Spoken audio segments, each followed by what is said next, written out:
Ricky. I'm an English teacher and I'm one of the authors of Targets. Today I'd like to present 8 reading strategies, or 8 ways to read a text.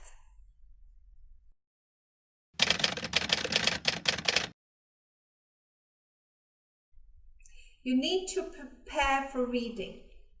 Let's say you're asked to read pages 1 to 10.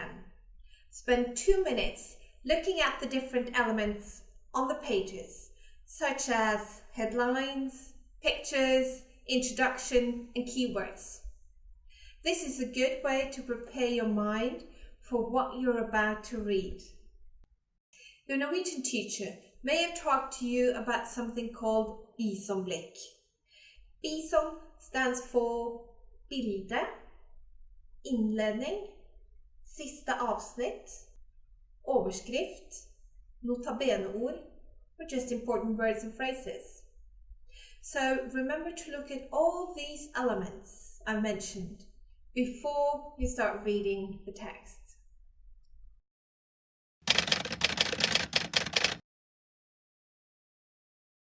Draw a 5-point star.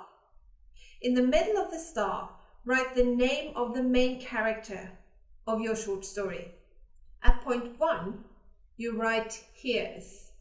At point 2, you write says. At the other points, you write thinks, tastes or smells, and does.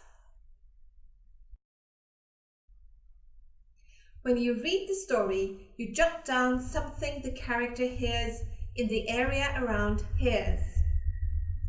You continue to do this until you've read the story and filled in some information about the character at each point.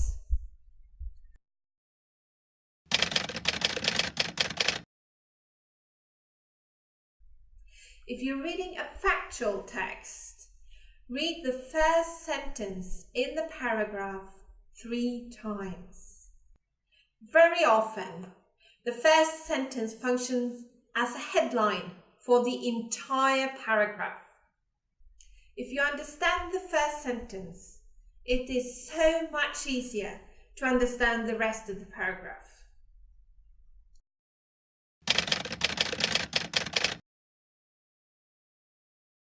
Before reading a short story, draw 5 boxes.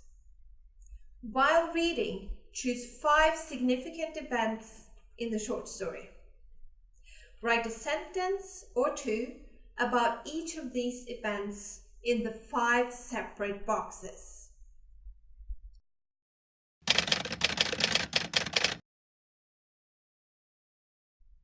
When reading fiction, ask yourself questions like, who are the characters involved? Where and when is the novel set? What are the most significant events in the short story? And why are the characters acting the way they're acting?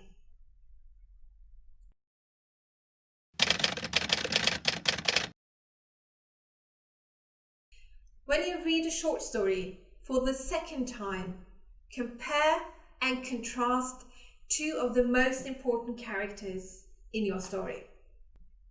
Try to figure out what the different characters have in common and how they differ by using a Venn diagram.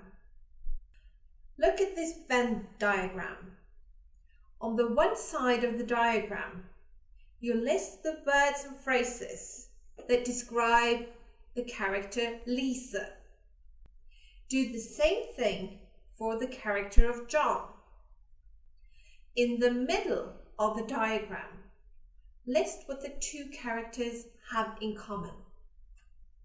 Here we can see that only Lisa plays football and only John plays the guitar. What they have in common is that they both support Manchester United.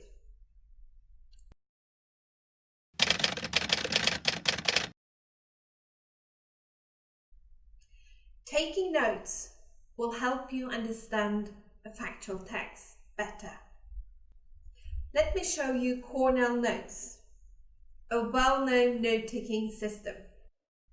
As you can see, the table is divided into 4 sections. In the first section, you write the topic, in this case, communication. While reading the text, you write down interesting ideas and facts in the second column. When you've read the whole text, you read through your notes, and in the third section, you write down important keywords. When you've done this, spend 5 minutes writing down a summary of the text in section 4.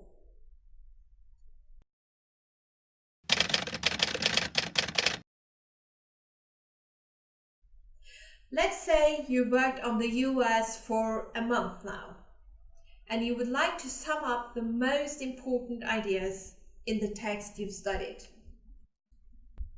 You can sum up your ideas by using this grid. Reread the text you've studied in class. Let's say you've studied the Declaration of Independence. In the grid, fill in what you consider to be the purpose of the text and the main ideas. Also, fill in important quotes and examples from the text. In addition, write down the words and phrases you need to know in order to explain what this text is all about. I hope this very short introduction to reading strategies has inspired you to try out some new approaches to reading. So, good luck with your reading this school year.